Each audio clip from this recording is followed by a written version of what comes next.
Yo, yo, yo, what's good? It's Bear in the building. Thank you for tuning in to another episode of Kueen Talk. If you are new here, make sure to hit that like button, subscribe button, leave a comment, let us know what you think of this episode. Today, we have a very special guest that is based out of Colorado, another Coloradian, Khalie Quinones. Please welcome. Thank you. Thank you, Thank you thank for you, thank joining you. me. Appreciate that. Thanks for having me.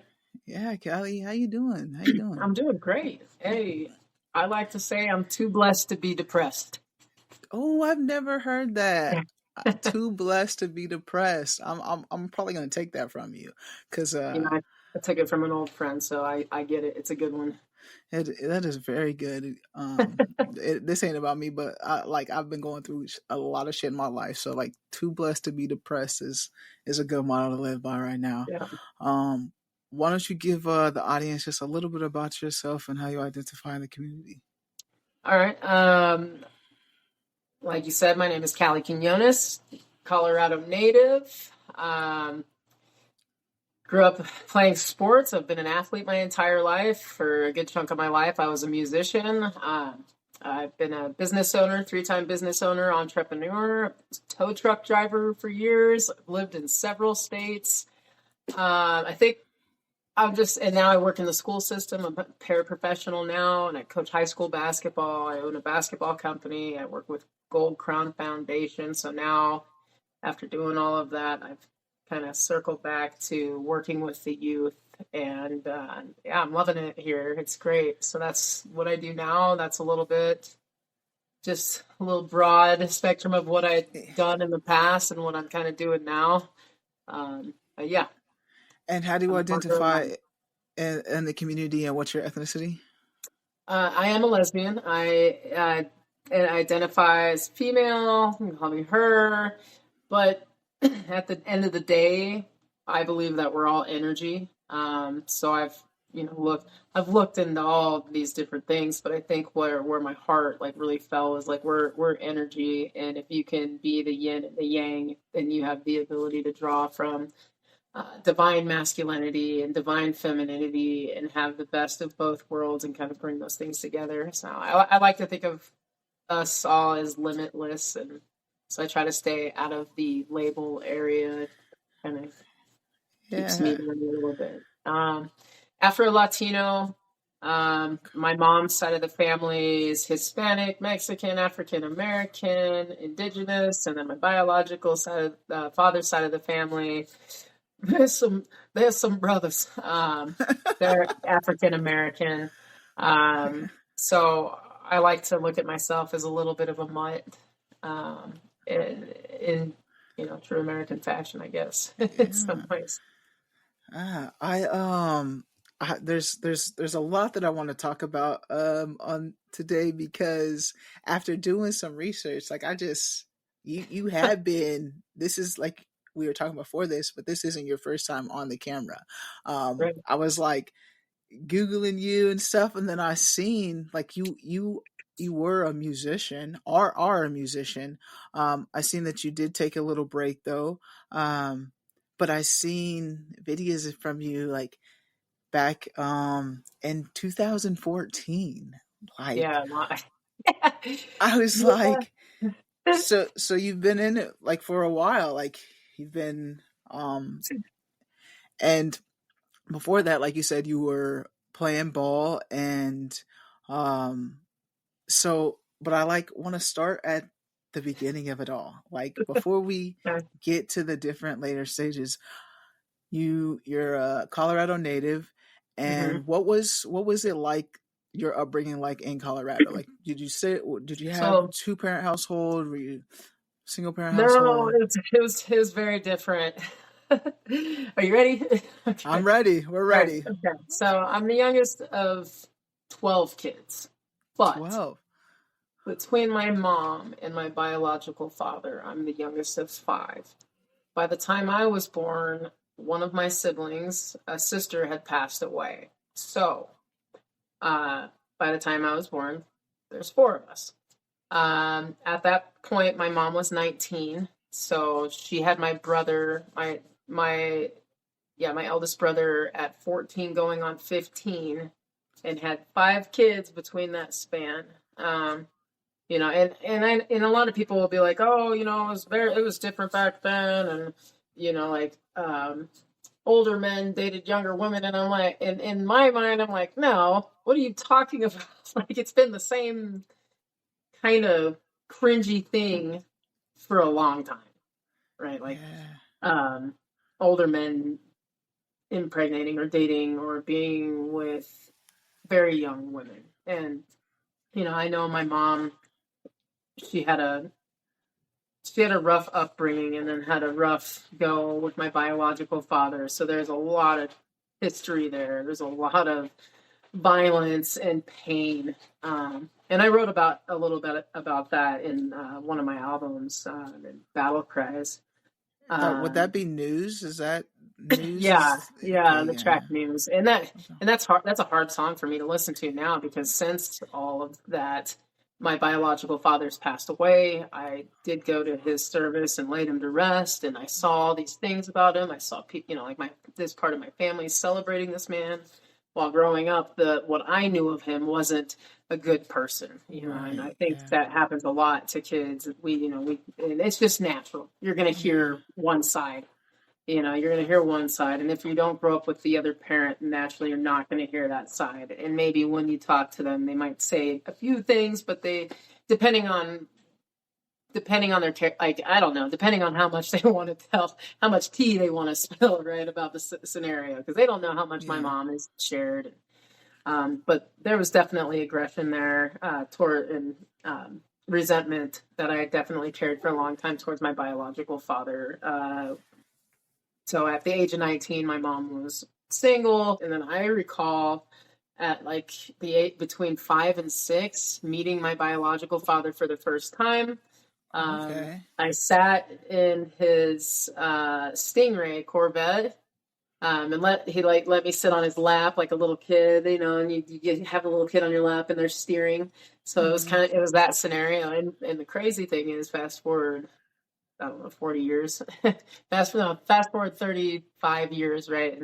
Until when he passed away. And that Stingray is sitting in his garage out in Bakersfield, California. So they're all from California, but by way of, I think, like Louisiana, you know, like southern roots on my father's side of the family. I think I could be completely wrong.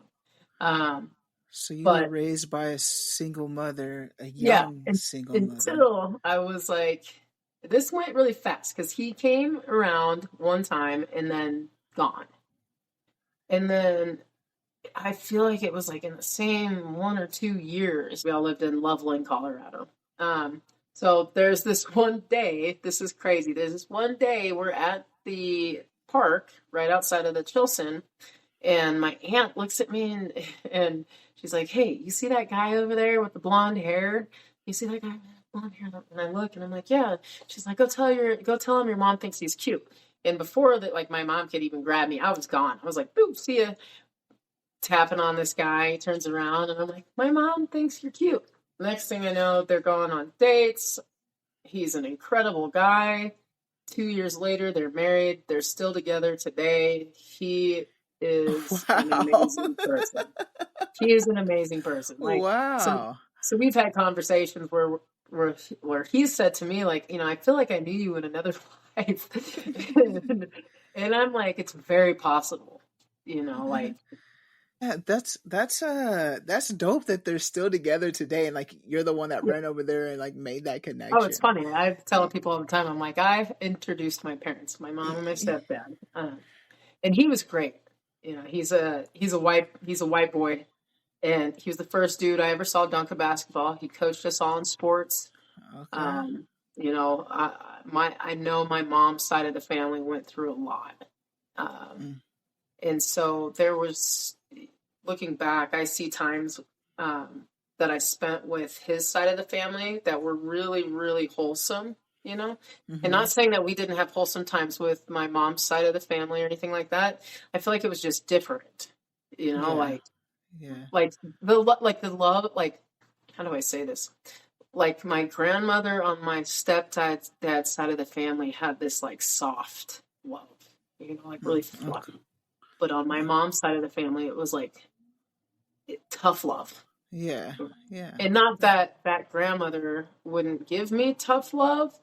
I think that maybe they just looked at us different and they're like, oh, we got these poor little black kids and this is adorable. I just want to love on them. I don't know. I don't know. So Yeah. I I noticed was a gonna difference. ask that, like they were welcome, like Oh yeah. being kids I of know color, like there's like one person in the family that is suspect, but yeah, I never, I don't know, I never really saw it. yeah, I never really saw it because I was a kid, right, and maybe I'd see it now and uh, just based off of like who those, who that specific part of the family voted for, yeah, right. Um, so yeah, but Would um, would you say would you say he so, okay? sorry, go ahead. Would you say he was the one that introduced you to ball and everything like that? Like is It's crazy. I recall my biological father like handing me a basketball, or maybe we played like dribbled. I dribbled the ball in the front yard on East Second Street, or something like that, right?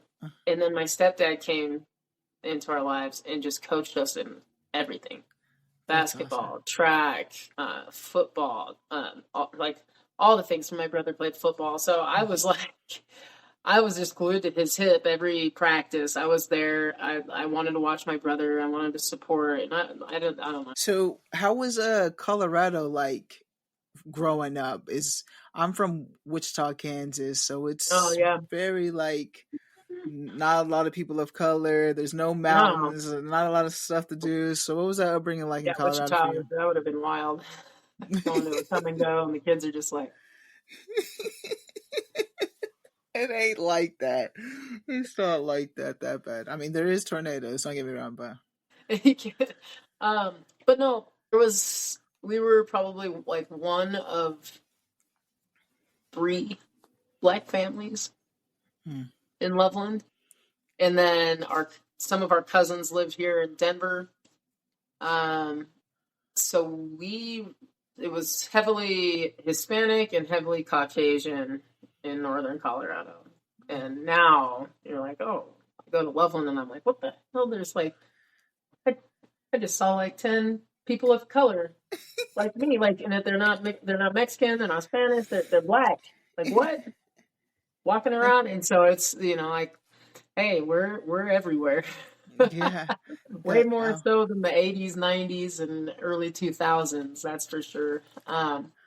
So, not a lot of diversity up there, but we were active in sports. So I think that's what kept us in the loop of things. And me specifically, because I got beat up all the time until I figured out how to stand up for oh myself. really? And I get jumped. Yeah, I got jumped by a group of YTs at a new school that we transferred to.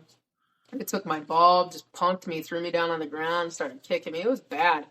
And honestly, I think that if my and our stepdad didn't come into our lives, that I would have a whole different perspective on white people. I'd probably have a lot of Mhm. hatred in my heart. But he showed us so much love that I was just like, okay, Some they're of not them are all bad. okay. You're right. They're not all bad. Okay, this like this one That's really freaking cares about me. that's wild. I got in fights here and there. I got in some trouble throughout my high school years. Did some pretty dumb things. And I'm, like I said, I'm transparent. Like some of those dumb things landed me in cuffs. Mm, I've been to jail, not a good thing. I've mm, lived and I've learned and I've experienced a lot, yeah. but gosh, like I had to figure out myself. There's a lot going on. And, I think when I came out to my mom and one of my sisters, I was just like, hey, they're crying, welling up. And I'm like, I got something to tell you guys. And they're like, I date females, I'm gay, I'm a lesbian. And they're like, well, we know that. And I'm just like, well, why didn't you tell me?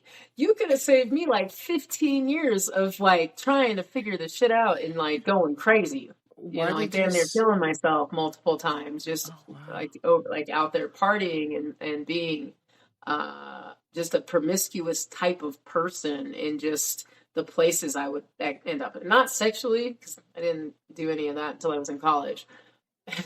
And then that was a whole other experience of like, I was tripping out because I was like, oh my gosh, I really like girls. And I'm like, is it okay that I like girls? Is this a bad thing? Like, oh no, I'm like freaking out. So then I tried to like hump the gay away. Like, I like, my body count is not out of this world, but I definitely have some experiences that I was just like, well, no, that's definitely not for me. Like, so Interesting. There's I so know much. where I want to be. There you like there was so much said there that like my brain, the way my brain works is just like I wanted to stop you so many times, but I was like, okay. First, so you said like the moment that you told your family, you Mom guys and were my sister. you guys were already crying. Like why in that I was moment? crying. I was crying because I was about to tell them something big, and I was a Okay. very emotional kid. And I And still get emotional, but now I recognize it, and I don't let my emotions get the best of me. how old Uh, were you then? I think like 25. That's when the first Yeah, time like you I came told my out? mom, and I Okay. was like, and then literally like in the next 2 days, I got on a plane and moved to Alaska to go play basketball at the University of University. Alaska Anchorage, and I was like, guess what? I'm out.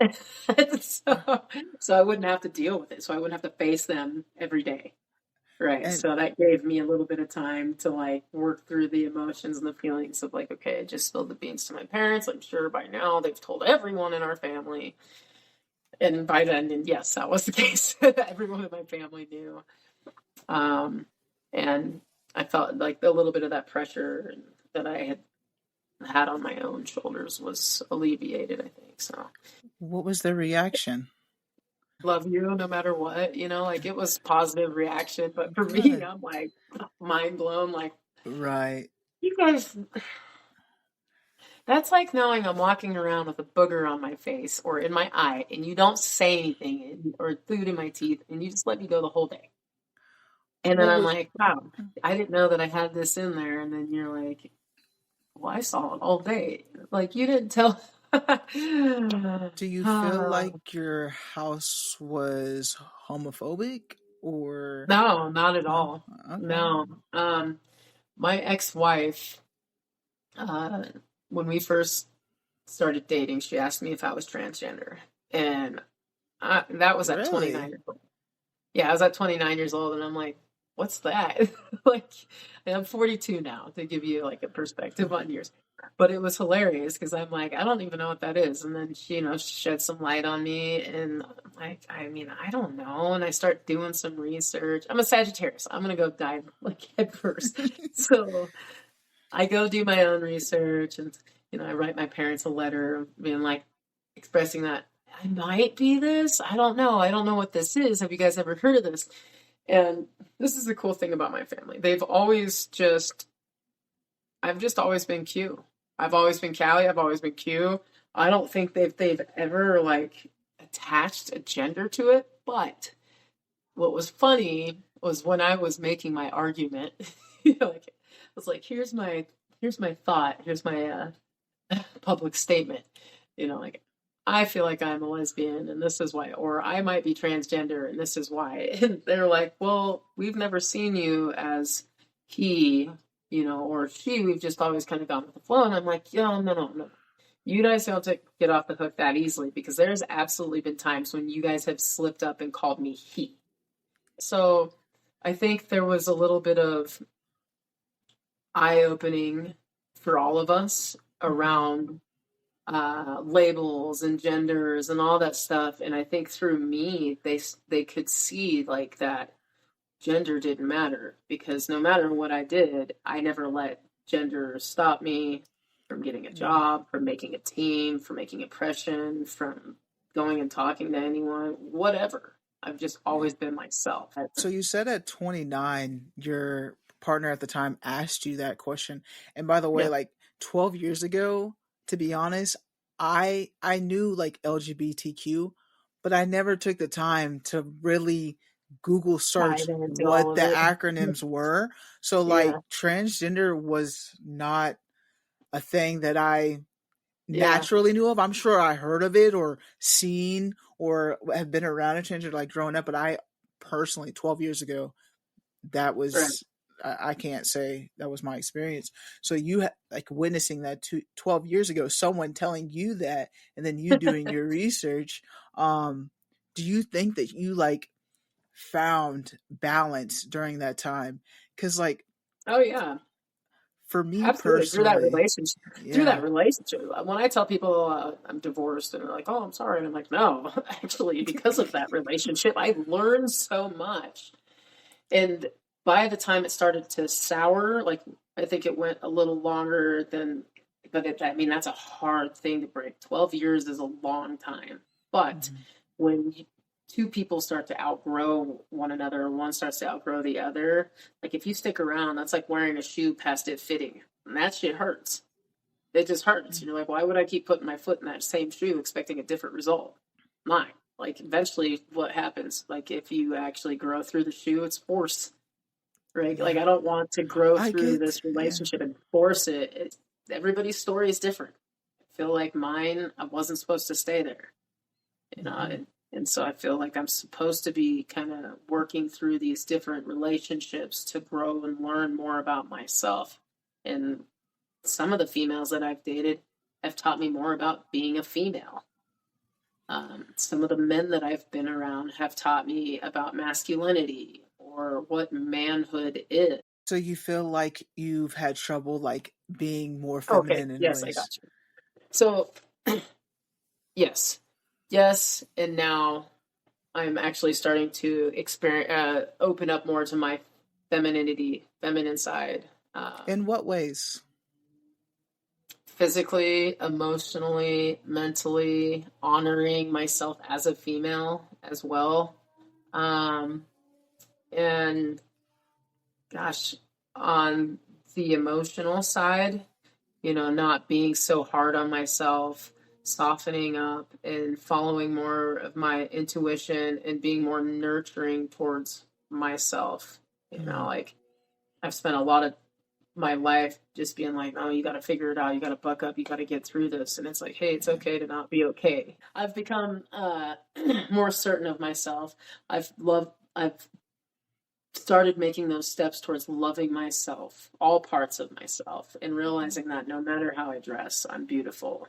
It just Mm. happens to be that I'm more comfortable in some Right, Nike that sweats. part. Yeah. You know, like, It's not that I don't think I'll be damn right gorgeous in that. I just am not right, comfortable with that for me personally. Um right. I probably, so I seen an interview of yours like when you were at Alaska playing ball. Did you like like is that when you were like more feminine like with I dress wise and tried. stuff? I Okay. tried. Yeah, I tried because I was like, all right, if I'm gonna try to dress curly, it's gonna be somewhere where no one knows me. So Like this is like this was strategic. right after you told your mom and your sister Yeah, you went to basketball and then you were like still trying to yeah. I take it like bought a back. bunch of no, I bought a bunch of girls. No. I was like, no, I wasn't gonna take it back. I told him what I told him, right? And during that time, there was a girl that I was talking to, but by the time she flew up in December, I had already switched back because I was like, I can't do this. I did it for half the year, and then I was like, this. I just slowly went right back to what I was wearing. I was just Yeah. like, nope, that's not. It's not me. That's not comfortable. I want long sleeve button ups. Nice slacks and pants. And I want to dress how I dress like a stud. Yeah. Why do you think you tried that? Like, why do you think you like were like, let me just test this out for a little bit? Uh, I think I was still in a place where I wasn't certain about myself. So you just weren't really sure of yourself still. Or, Um, even at 25, when you were like, you yeah, told your mom and your sister, there was still like, well, let me just try something else to see. And before that, you maybe, had mentioned you were having a lot of sexual encounters with men to try to do yeah. the same I mean, thing. it wasn't a lot. It was, I mean, to somebody who doesn't sleep with men, but like it felt like a lot, Yeah, right? let me not And I let me. dated a guy. I dated a guy that when I was out in Utah, and he was a Mormon dude. Like Oh, he almost got me. Almost. Um, But then like a couple things happened and I was like, y'all are crazy. This is wild. Like since Right. I've been here, two people have unalived themselves. What the F? Oh Like that's wow. crazy. Like because of the religion, the pressures of the religion and their parents. And it's like one of them is we were on the way to his birthday and he did it like when we were on the way there. So when we pulled Wow. up, there's police, ambulance, and I'm like, what's going on? And so I learned about the Mormon religion and all this stuff. And now whereas it's at compared to 2005, you look at the Mormon religion, people are coming out with their stories. They're coming out stories of Mm. getting away from the religion and how toxic it has been for them growing up in that. Um, and so going to school in Utah for that year was a trip. I was like, what is going on? Wow. But I learned a lot and being chasing after my history degree. I thought it was always fascinating to learn about different people and their history, religion, all the crazy stuff that Yeah. crazy Europeans have done since being here. Um, have you side squirrel? Have you seen I think like American Prival or Prival on Netflix? Um, No, it, it's a good show if you haven't seen it. It just talks about like the Mormons and Native Americans and I don't know. uh, Maybe I don't know. it's But I always different. It enjoy just came shows out like though. that. It just came out. Oh, So okay. you said No, you if like it's on Netflix, I history haven't and seen it. yeah.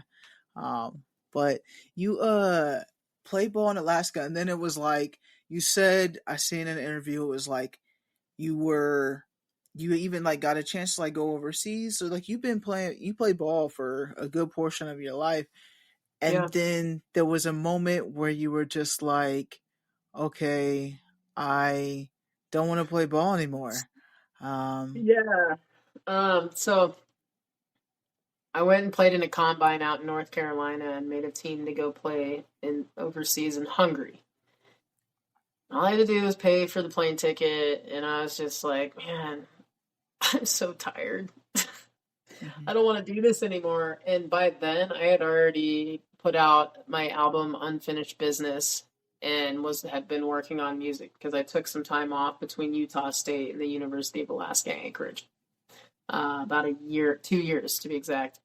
And during that time, I had made a bunch of music, and so I had been dabbling with music since I was like 19, but I had never really been super serious about it. And then in between those years, started to get more serious about it. Then when I was on my way back from the combine, I got stuck in an airport in at the Chicago O'Hare Airport, and my flight got canceled, and then it was going to be I had to change it to the morning and all this stupid stuff.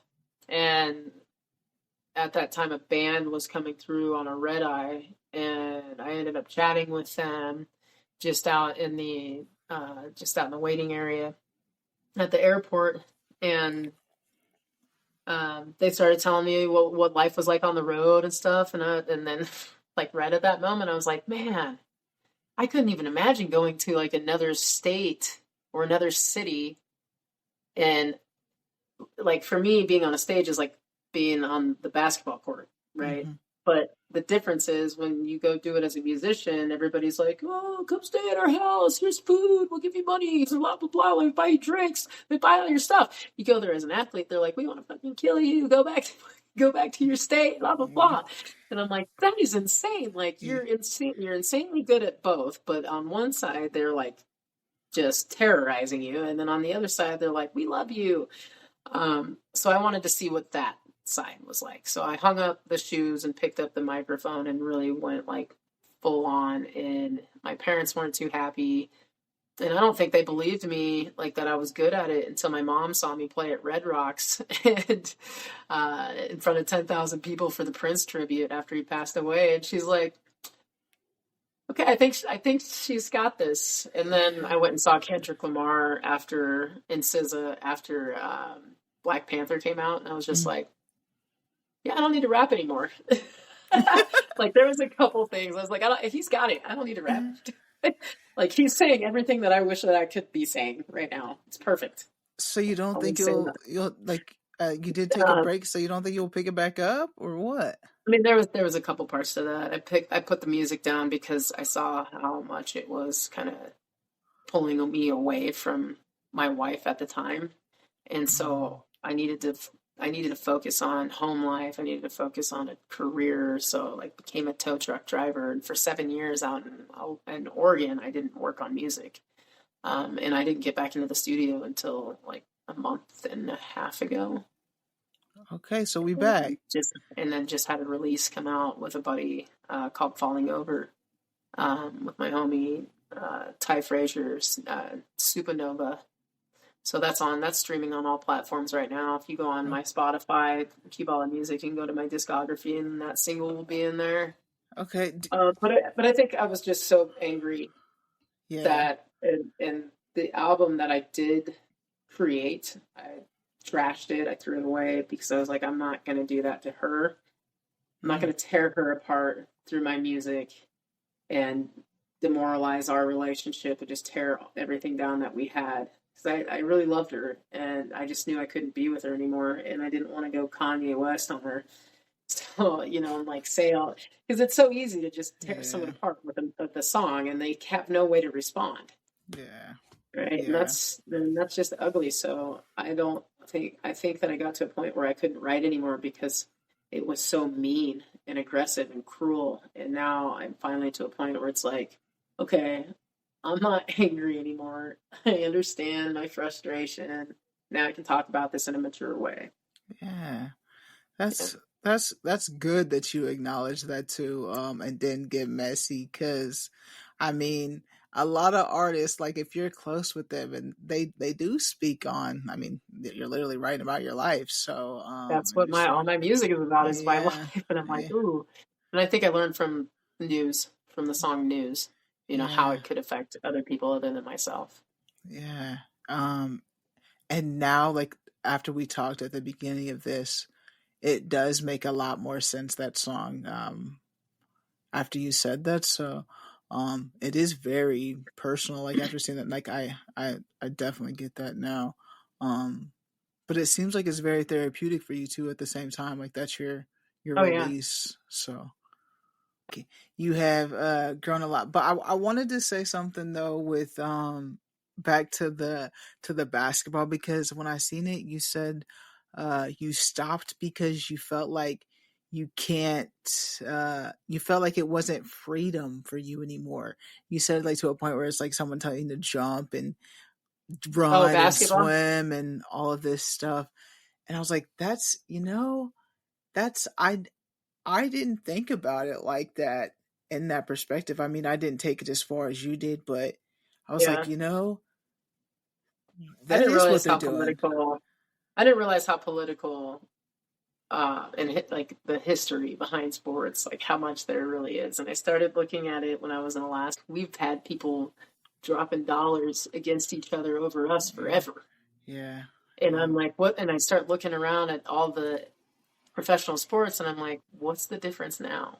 yeah, You're yeah, still, like, what yeah, is the difference? Like, you are yeah, owned, and like, they're trading, literally yeah, trading people, and I'm like, hold on a second. Like, Utah State, you had me, you talked to me, and you're like, oh, your story is so moving.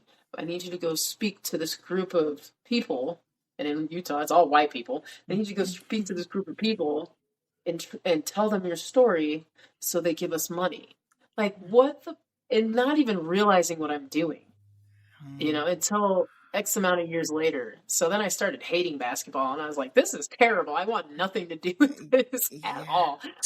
But I found my way yeah, back to basketball and I love it. I came back to Colorado after my divorce and I was like, what am I going to do? And just like, I've been stealing cars for 5.5 years. Maybe I should go give back to the community and try to get back into God's good graces. And so I reached out to Gold Crown Foundation and was just like, hey, this is who I am. I played basketball here. These are my connections. I'm not a coach, but I know a lot about the sport and I'd love to get involved. How can I get involved? And then it just turned into that's it's like awesome. just gone like a blazing trail.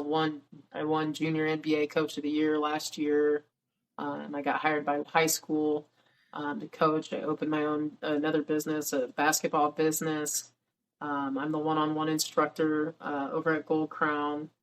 Bill Hanslick from the Denver Nuggets, like every time I see him, he's like, "Oh, I got someone for you to meet." So, like the connections are great. There's people around me right now who really care, and Good, see good. potential in me, and I feel really blessed to have these opportunities and to have those people helping. And Yeah. I think in basketball in general, like I left it with such a cold heart, but when I came back, basketball was like, hey, I'm still here. I still love you. Like you did give so much to the sport and so much to these teams.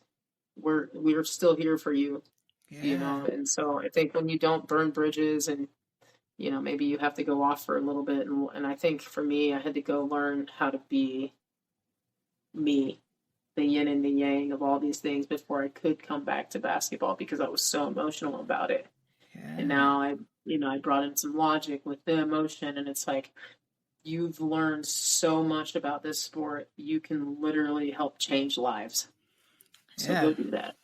And so that's where I'm at right now, and I love it. Yeah, no, that's awesome that it's just like came full circle for you. Yeah, You hung up the jersey for a while, but then like you found a way to just like get back in that space. And it's it's good because we talk about this like on the in past episodes of just like leaving basketball or sports behind and just finding our place, because like after you're an athlete for so long, you're like it's becomes your identity. So um yeah. I it's feel like it's very militaristic. Like I called it coming back to the civilian world. It's like nobody thinks the same way. What the hell? Yeah. Yeah, so it's good. I'm glad you came here. I'm glad you told your story because it like you said, you went away for 15 years and you picked back up on it, and you found that passion and that fire again for it, just in like a different lane. So that's good for you, and I just appreciate you sharing that and sharing your story and Yeah, coming on Queen Talk. Um I think that like after it's so funny. Like sometimes when I say things, I feel so old. Like where the hell does he go? But I really feel that we come here for a purpose, and I feel like we're supposed to learn something. Obviously, become really good at it, and like give that shit away to other people as much as you possibly can, whatever that gift is, and you'll know it when you land on it. You'll be like, oh, this is exactly where I'm supposed to be. This feels right. yeah.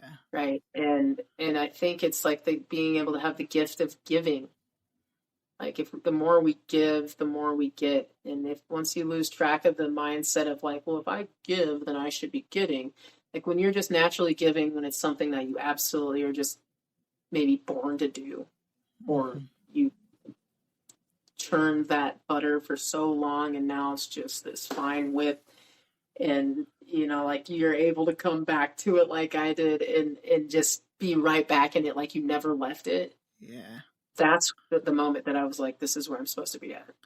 That's No matter awesome. how hard things get, this is where I'm supposed to be at, and these things will pass. I will get through it, but this is what I'm supposed to be doing. And if I stay here, all these things are going to fall in Yeah. line. And it takes time. Like you're Yeah, in your 40s now, yeah, like it's okay if it yeah, takes time. There's no rush. And yeah, there's bumps on the road and you veered off, but you came to it and you found it again. So that's awesome. I just have what would you like to leave the audience with today? Q. yeah.